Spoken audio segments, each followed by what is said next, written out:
Awesome, awesome. So today we get to kind of go down this path, the Republican Party and the journey backwards. I love the title. I love the title. So you mean you travel all over the great state of Texas, Yes. and you know, I find that Texans are pretty possessive about their great state of Texas. That's my Texas. So by all means, I mean, tell us, you know, the history of the Republican Party. 1854. So when we look at the Republican Party as a whole, started in Wisconsin in 1854, and the goal was to stop the spread of slavery, and we had things like the Kansas-Nebraska Act, and so Republicans in a small place in Wisconsin decided it's time to go ahead and stop that and start to focus on the economy and also focus on freedom for the slaves. And so, of course, we would end up with people like Abraham Lincoln, and eventually the Emancipation Proclamation, Civil War, all that stuff would take place.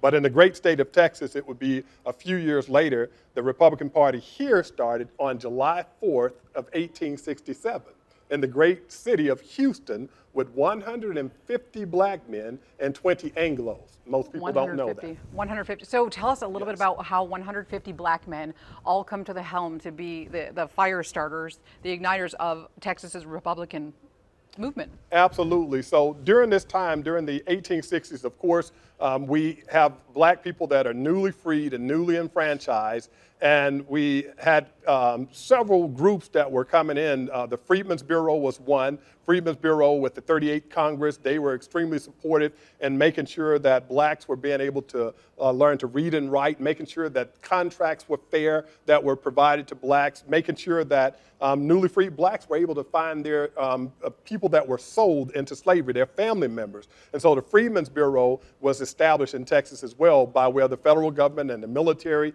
and they were Republican-led as well, all intended purposes. And then you had other organizations that were doing the same that really just talked to black people about the quest for their freedom. And in doing so, again, these were Republican-based people. The black people during this time, that 150, felt not only obligated in a certain sense or extent, but also felt a commitment to make sure they support Republican principles. So in Houston, they met, they came together because during this time they had to organize themselves. Keep in mind, 1854, they were already in existence. Fast forward to 1867. Fast forward to the point that blacks are now free. Fast forward to the point that you had the Freedom Bureau and places like that, courting the black people, which were now able to get registered to vote, and the 20 Anglos, and they coordinated and they started the Republican Party of Texas. What did that group of 150 black men comprise of, as far as from an economic standpoint? What did they do in life? Economically, some of the ones that stand out, they were newly freed slaves. You know, one that stood out the most for me, his name is G.T. Ruby.